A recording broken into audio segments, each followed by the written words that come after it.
అంటే మీరు ఇందాక చెప్పారండి, మీరు ఒక సామాన్య దళిత కుటుంబంలో పుట్టారు, మీది ఖమ్మం జిల్లా.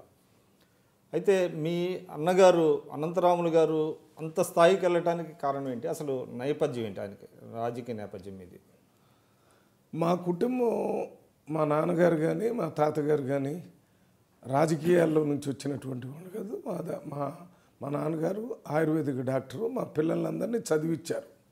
చదువుకున్న తర్వాత మా అన్నగారు ఉద్యోగంలోకి వెళ్ళిన తర్వాత ఉద్యోగ సంఘానికి దాదాపు ఒక 20 సంవత్సరాలు 25 సంవత్సరాలు కంటిన్యూస్గా వీడియోస్ అసోసియేషన్కి జనరల్ సెక్రటరీగా యునానిమస్గా ఎన్నికైతూ వారి సమస్యల పరిష్కారానికి కృషి చేస్తున్నాడు. ఆ సందర్భంలో రాజకీయంగా అప్పుడు ఖమ్మం జిల్లాలో ఉన్న వెంగళరావు గారికి అనుచరుడిగా ఉండేవాడు.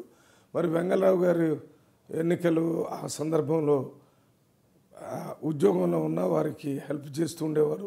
దాని తర్వాత రిజైన్ చేసి ఇందిరా కాంగ్రెస్లోకి వచ్చి అప్పుడు మర్రి చెన్నారెడ్డి గారు 1980లో పార్లమెంట్ ఎన్నికలు జరిగే సందర్భంలో మా అన్నగారికి ఉన్నటువంటి ఆయన కమ్యూనికేటివ్ స్కిల్స్, మాట్లాడటంలో అభిప్రాయాలను ప్రజలకి అందవేయటంలో చాలా చక్కగా మాట్లాడి గొప్పగా మాట్లాడగలిగినటువంటి వ్యక్తి.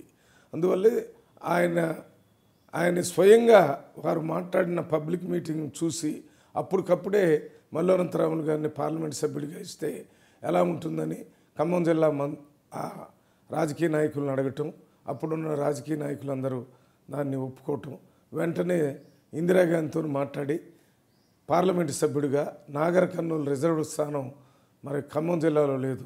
అందువల్ల మహబూబ్నగర్ జిల్లాలో ఉన్న నాగర్ కర్నూలు సీటుకి మల్లోనంతరాముల్ని ఇందిరాగాంధీతో మాట్లాడి టికెట్ ఇవ్వడం జరిగింది.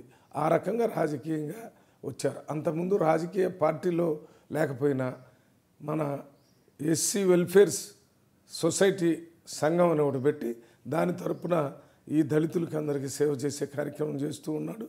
ఉద్యోగం చేసి రిజైన్ చేసిన తర్వాత మధ్యలో ఈ ఎస్సీ వెల్ఫేర్ సంఘాన్ని పెట్టి పనిచేశాడు. దాని తర్వాత ఈ సందర్భం వచ్చింది, చెన్నారెడ్డి గారు వారికి పిలిచి టికెట్ ఇచ్చారు, ఎంపీగా అయ్యారు. ఎంపీ అయిన తర్వాత జరిగినవన్నీ